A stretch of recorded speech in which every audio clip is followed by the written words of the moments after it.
Hello hi అండి, నమస్తే, welcome to SS flavours and melody. ఈరోజు మన రెసిపీ ఇడ్లీలోకి రొటీన్ పల్లీల చట్నీ కాకుండా ఈరోజు పుటానాల పప్పు చట్నీ చేసుకుందామండి. దీనికి కావాల్సిన పదార్థాలు: ముందుగా 1 కప్పు పుటానా పప్పు, పచ్చిమిర్చి, కరివేపాకు, కొంచెం అల్లం, తగినంత ఆయిల్, ఉప్పు. ఇప్పుడు తయారు చేసే విధానం చూద్దాం.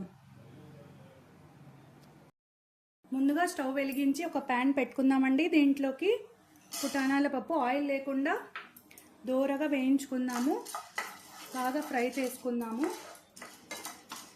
ఇవి గోల్డెన్ కలర్లో వచ్చేంత వరకు బాగా దీన్ని ఫ్రై చేసుకుందామండి. దీన్ని తీసి పక్కన పెట్టుకుందాము.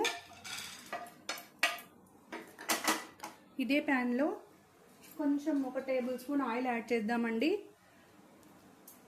ఈ ఆయిల్ యాడ్ చేసి కొంచెం ఆయిల్ హీట్ అయిన తర్వాత దీంట్లోకి పచ్చిమిర్చి యాడ్ చేద్దాము.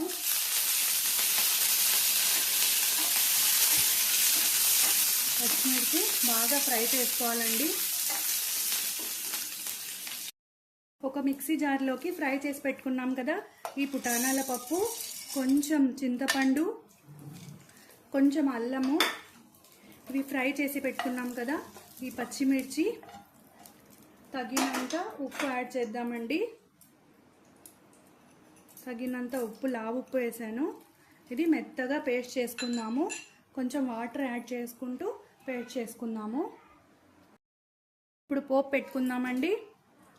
ఒక కడాయిలో ఒక 2 టేబుల్ స్పూన్ ఆఫ్ ఆయిల్ తీసుకుందాము.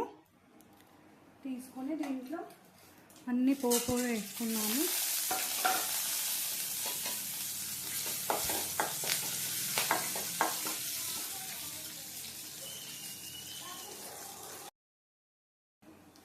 దీంట్లోకి పోపు యాడ్ చేసుకుందామండి.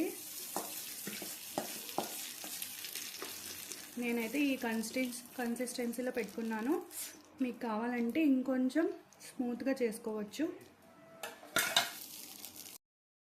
మన ఈజీ ఇడ్లీ చట్నీ రెడీ అయిపోయిందండి. త్వరగా సర్వ్ చేసుకుందాము. ఇది సింపుల్గా ఈజీగా ఉంది. ఈ రెసిపీ మీకు నచ్చితే లైక్ చేయండి, షేర్ చేయండి. అలాగే తప్పకుండా మా ఛానల్ని సబ్స్క్రైబ్ చేసుకోండి. Thank you.